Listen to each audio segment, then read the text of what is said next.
What's up, CoderBite? Welcome back to another data structures and algorithms video. I'm Elizabeth, and I'm here today to tell you that we've reached 18,000 subscribers, which is super exciting for me, obviously. I can't believe we have the support we have on this channel, but it's also really exciting for all of you because you have now, each and every one of you, joined a community of 18,000 people, like-minded people who are trying to better their coding skills and practice interviewing, practice solving all these, crazy hard problems. I think we all lose sight of how hard these problems actually are. And it's really impressive that there's that many of you that really want to get better at this skill. So congrats to all of us here who showed up today to better ourselves and keep learning. Today, we're going to be doing our final problem in our linked list mini series. And I think it's a good one. It's another classic one. So let's get into this week's problem. This week's problem, what is it? Given the head of a singly linked list and a number k, rotate the linked list to the right by k nodes. So most of you will have seen a problem like this before, this concept of rotating a linked list, but if not, we'll go over some examples to kind of explain what we mean by rotate a linked list. So here's our first example. We have k equals 3, and we have a linked list with the head at 1, 1, 2, 3, 4, 5, 6 are the nodes, and 6 is our tail. So we want to rotate this by 3 nodes. So what this really means is just imagine this was more kind of circular, right?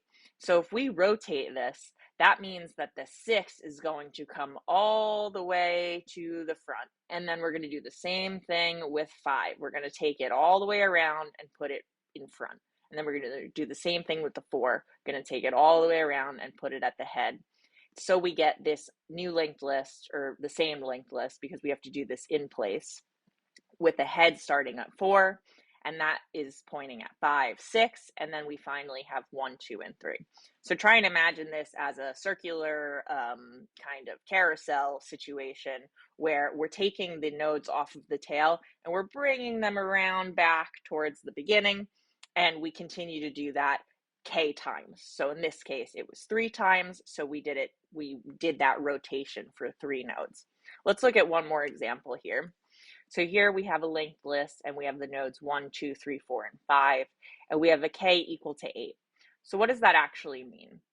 So if we actually rotate this k nodes, that means if we rotated it, if k was equal to 5 and we rotated the whole linked list, we get the same linked list. We get 1, 2, 3, 4, 5, because we've rotated the whole thing. I guess that would be 360 degrees. I don't know if that helps to think about it that way, but we've rotated the whole thing and we'd get the same. So we would continue to rotate it 3 more nodes. So we'd put the 5 all the way around at the front, then we'd put the 4 all the way around at the front, and finally we'd put the 3 all the way around at the front, leaving us with 3, 4, 5, 1, and 2. So that's how we get that ultimate result with the head pointed at 3. So just, heads up, we actually don't have to rotate it 8. We only have to rotate it 3, which is, the length of the entire linked list. It's the remainder of k divided by the length of the linked list. So if we use the modulus operator, that would be 3 rotated 3 nodes. So I hope that, clears up what the actual problem is. So how are we going to do this? So at this point, we've done a few different videos with moving around nodes of a linked list in various ways. So what's going to be our approach here? So for this one, in English, our approach will be disconnect the tail node from the linked list. How are we going to do that? We're going to find the tail node, and then we're going to find the second to last node. Because remember, what makes it the tail node? The fact that the second to last node is pointing to it. Its dot next will be the last node. And that last node dot next is just null. That's the tail. So we need to disconnect the tail node from the linked list. So first we find the tail node and the second to last node. We then disconnect it, right? So we set the second to last node's dot next equal to null, which kind of forces that node to become the new tail. And we're left with this floating node that is not connected to anything. That will be the actual last node or the previous last node. So what do we do with that? We connect the old tail to the head of the linked list by setting its .next equal to the head. So we just kind of take it from the back and we move it around to the front and we set its .next equal to the head. And what does that do? That means that our new head is the node that we just connected, and our old head is now just a node in the linked list. And we'll repeat this k times. So if that didn't really make sense, let's watch a visualization here. So we have k equal to 3. Here is our linked list. We have our nodes 1, 2, 3, 4, and 5.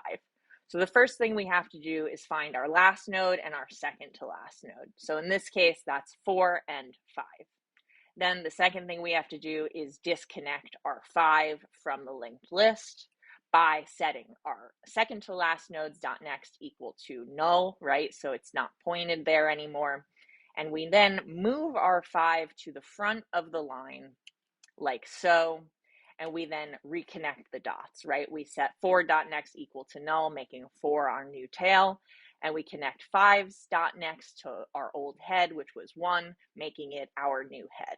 And we just, move our head pointer as such. And like that, we will kind of rotate our linked list k times. So let's do it again because we have to do this k times. So our last two nodes are going to be 3 and 4.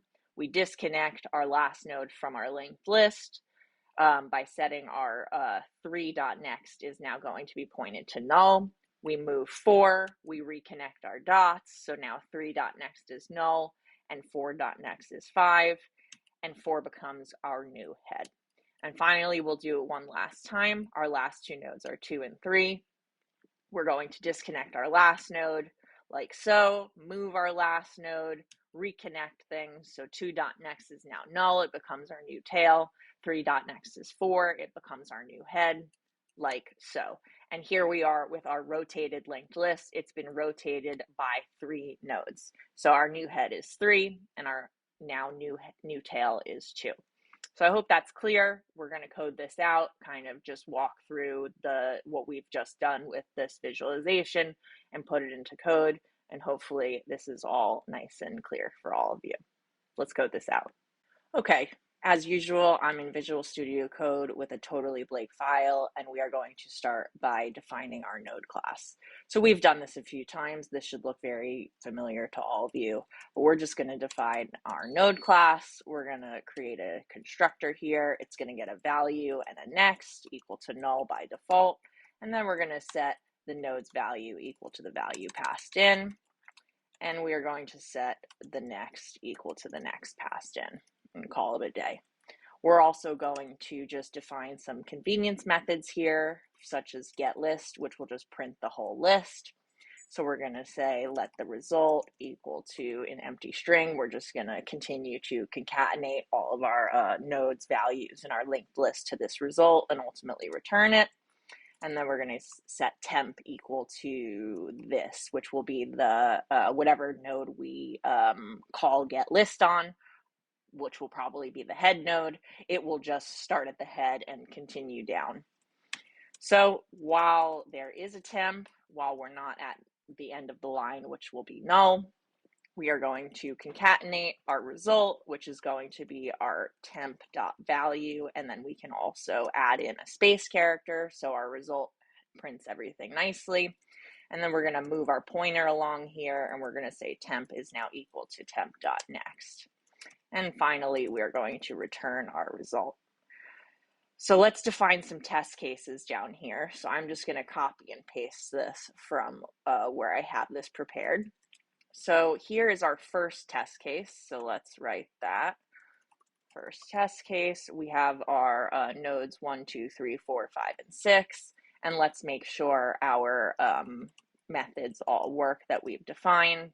So let's say nodes of the original linked list are, and then we can say head.getList and see what that prints. So we're expecting to see 1, 2, 3, 4, 5, and 6, which we do. Nodes of the original linked list are 1, 2, 3, 4, 5, and 6. Perfect. And then I just have an additional test case here. So I'm going to copy and paste that in as well. So here we have our second test case. This is going to be the nodes 1, 2, 3, 4, and 5. And we can put a similar console.log statement underneath it. Just change this to our head 2 to just make sure we're calling this on our second test case here. And we should, get those nodes printed out. And then let's define our rotate function. So let's do this outside of our node class here. So we can say const rotate equal function. And this is going to be a function that takes the head and the number of rotations. And yeah, we'll fill this in. And then let's fill in our test cases here. So let's say console.log nodes of rotated linked list are, and then let's call our rotate function. Let's pass in our head, and then this is going to be k of 3, or rotations equal to 3.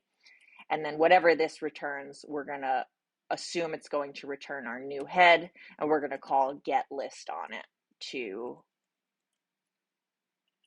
see what that new linked list is that gets returned.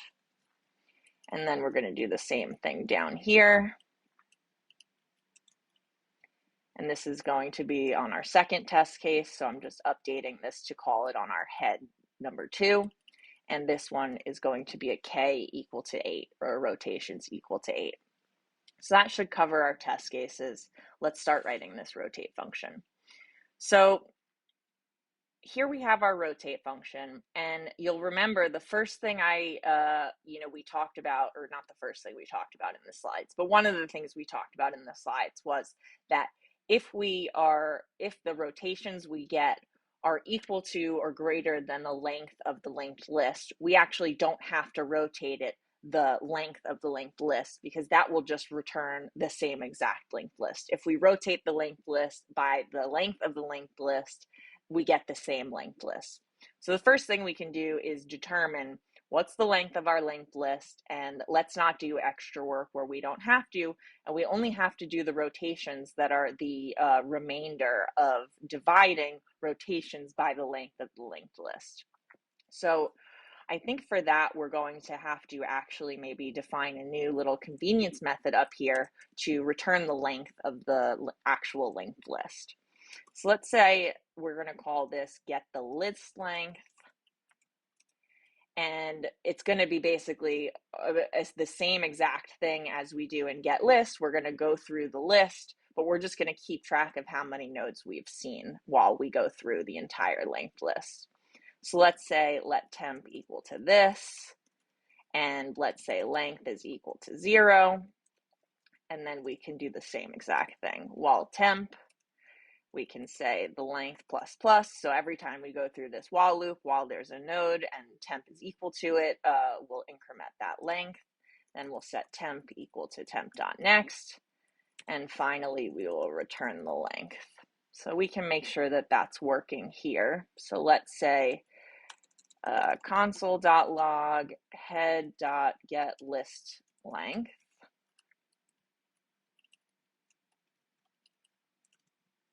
And let's see so what did we say? This function is going to be returning the head, right? So when we call rotate, we want to return the head to call get list on it. So I'm just going to put that in here so we don't get, errors for no reason. So return the head. So let's just see what we get. For the first one, we should get that the length is 6, because we have nodes 1, 2, 3, 4, 5, 6, so that's correct. And our next one is 1, 2, 3, 4, 5, and we get our length of 5. Perfect. So that's working as expected.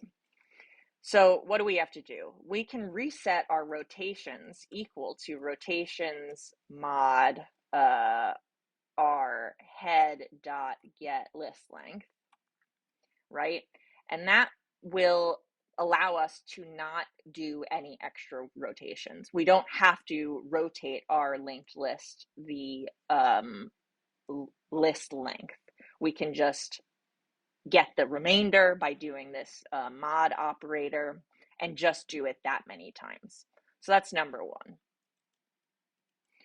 Avoid rotating I'm not a good speller, unnecessarily. I think that's right, unnecessarily. Okay, so that's number one. We've gotten that out of the way. And now what do we have to do here? We have to, what did we say? Find our last node, tail node, and the second to last node. Disconnect the tail node from the linked list. Set the second to last node dot next equal to null, which will becomes the new tail, right? This is all from the slides, but I'm making some pseudocode here to give us some kind of what's our path forward. And this is a great tip. I know I've said this a million times, but I'll say it again. Do this in your interview. Write some pseudocode. Talk about your approach with your interviewer before you start writing code, because hopefully you'll be able to write your code easier if you have some pseudocode laid out first. And also, hopefully you'll be able to see problems in your approach with the pseudocode before you get into the actual code. Because no one likes to be in a whiteboard interview and have to erase their whole whiteboard. We've all been there, but we don't like doing it. Okay, so we disconnect the tail node from the linked list. We make the second to last node the new tail. And finally, we reconnect the old tail node to the beginning by setting its dot next equal to the head node. And that's how we bring it around town. And I think that's all we have to do. We have to do this K times, right? So let's work on how we're going to find that tail node and the second to last node. And I think I might make another method here that's just going to do that for us, and then we can just call that in our function. So let's say const find last nodes. And this is going to get a head. And essentially what we want to do here is, this is going to be kind of similar to last week's problem, where we not only returned whatever we were looking for, but we somehow kept track of whatever the previous node was, so that that way we can find the last node and the second to last node. But it's going to be a very similar looking while loop to all of these other methods that we've used while we have been working with linked lists. Again, this is the important piece of the pattern, this while loop, and understanding how to navigate through the linked list.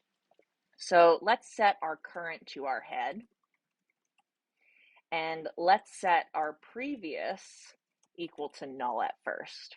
So we're starting at the beginning of the linked list, and we're going to go through it node by node until we reach the end. And when we reach the end, we'll have been keeping track of the current and the previous, so we can just return the current and the previous.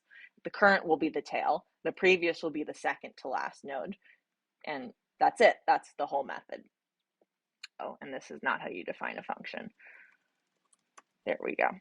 Okay, so while current dot next, and the reason we're doing while current dot next and not just while current is because we want our current to stay as the last node. And if we are just checking whether there's a current or not, the last node that we get in this while loop would actually just be set to null, which we don't want. We want to know the last node and the second to last node.